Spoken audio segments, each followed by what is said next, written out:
Jika ada sebuah permainan olahraga sekaligus sebagai sebuah kesenian, paraga adalah salah satunya. Dulu paraga ini dimainkan oleh bangsawan-bangsawan muda untuk memikat anak gadis raja. Namun kini paraga hanya dimainkan pada momen-momen tertentu seperti misalnya pernikahan ataupun juga acara-acara adat. Dan mirisnya hanya sedikit yang memainkannya.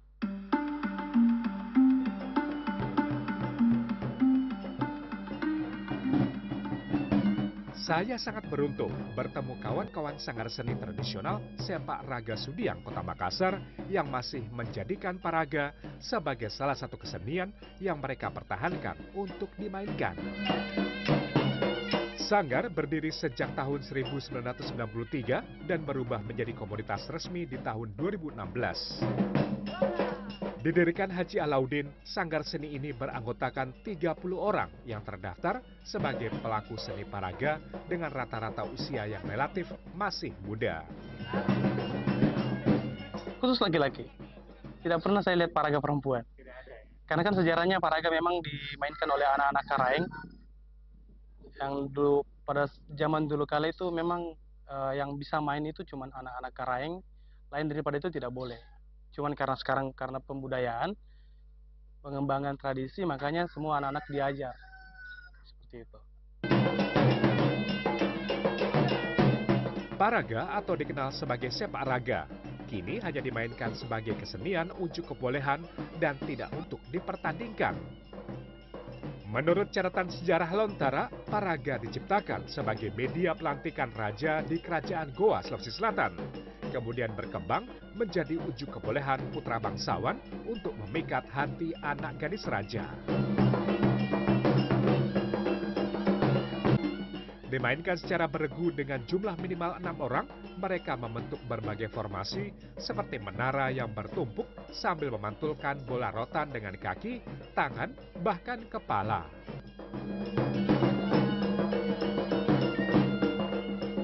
Dalam aksinya, paraga dimainkan dengan posisi berdiri, duduk, jongkok, bahkan berbaring. Sebagai pelengkap, ikat kepala khas Bugis Makassar atau patonro digunakan untuk membantu pemain paraga melakukan olah bola.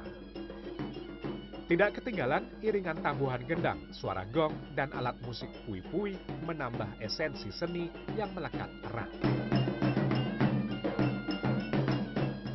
Setahu saya, paraga itu kan dulunya menggunakan sempat tinggi. Ya. Barulah perkembangan zaman, makanya paraga dibuat sebagai tarian, memainkan musik, dipadukan musik maksudnya, kayak gitu.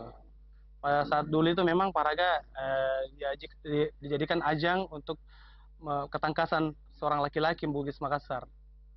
Siapa yang paling tinggi tendangannya atau bahasa Makassarnya sempaknya, itu yang diakui. Kapan sempaknya tidak lurus, itu gagal.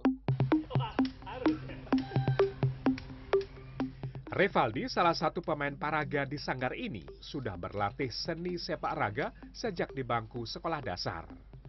Mahasiswa salah satu perguruan tinggi di Makassar berusia 23 tahun ini terus berlatih menyiapkan mental hingga keahlian dalam memainkan dan mengontrol bola rotan selama pertunjukan berlangsung. Kalau hal yang paling perlu disiapkan mental kalau mau latihan.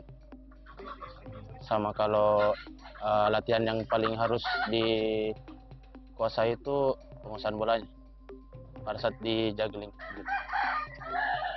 Karena itu hal yang, kalau menurut saya hal yang paling susah yang dikuasai itu pas kontrol bolanya, pas dimainkan.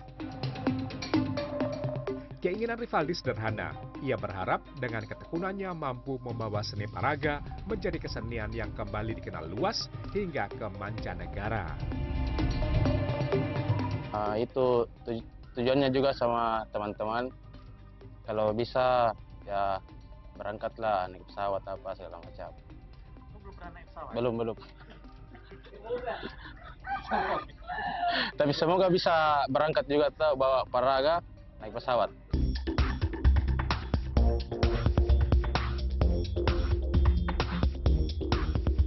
Kesenian paraga tidak sempurna tanpa memainkan bola rotan. Dengan semakin berkurangnya peminat kesenian ini, semakin berkurang pula seniman penganyam bola rotan. Hanya Haji Alauddin yang masih memiliki keahlian menganyam bola rotan untuk keperluan kesenian paraga. Harga yang ia bandrol sepadan dengan tingkat kerumitan, yakni Rp500.000 untuk satu bola. Pendiri Sanggar Seni Sepak Raga Sudiang kelahiran Ujung Pandang yang sejak berusia muda sudah menganyam bola rotan ini menjelaskan, meski paraga dan sepak takraw sama-sama menggunakan bola rotan, ada sedikit perbedaan di antara keduanya. Kalau yang takraw yang satu lapis, kalau rotannya yang sering kalau bola takraw dari rotan yang dianyam itu cuma 5 batang, 5 helai. Ya, 6 semua dengan pengikatnya. Kalau bola raga 8. 6 yang dianyam, 2 pengikatnya. Ada alasan sederhana di balik perbedaan anyaman tersebut. Kemampuan bola untuk melenting saat dimainkan menjadi faktor penentu keberhasilan pemain paraga memainkan aksinya. Nah, yang sama-sama antara bola paraga dan juga bola sepak takraw itu adalah sama-sama terbuat dari rotan. Tapi yang membedakan adalah kalau bola takraw itu biasanya hanya satu lapis seperti ini, dan kalau bola paraga itu 3 lapis. Dikarenakan kalau bola paraga itu dimainkan agar kelentingannya pada saat dimainkan itu lebih mantul. Sementara persamaan antara paraga dengan sepak raga dan sepak takraw dilihat dari keterampilan memainkan bola rotan dengan kaki, meski keduanya dipisahkan dengan teknik dan kegunaan.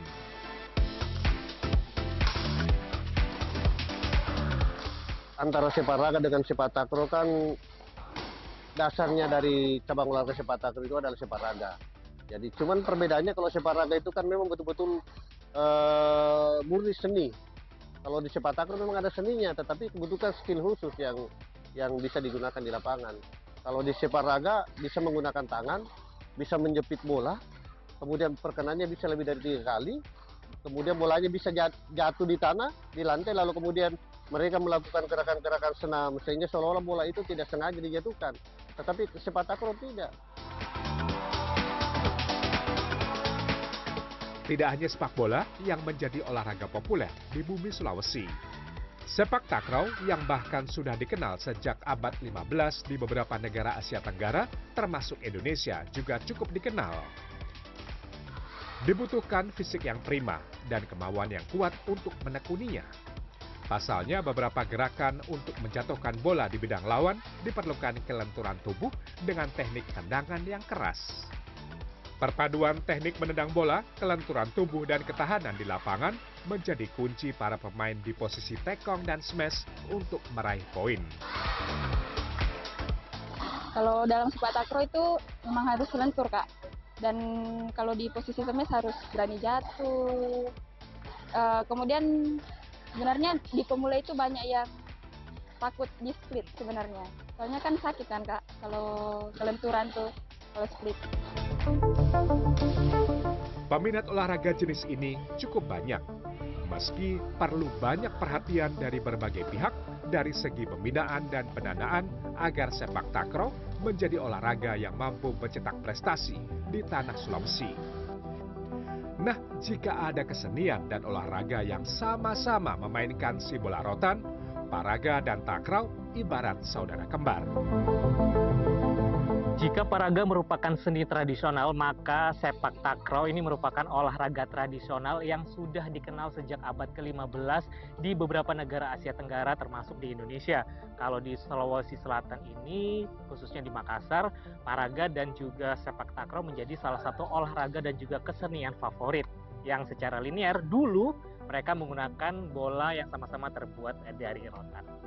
Raff Kaffi, Alwi Fauzi, Makassar.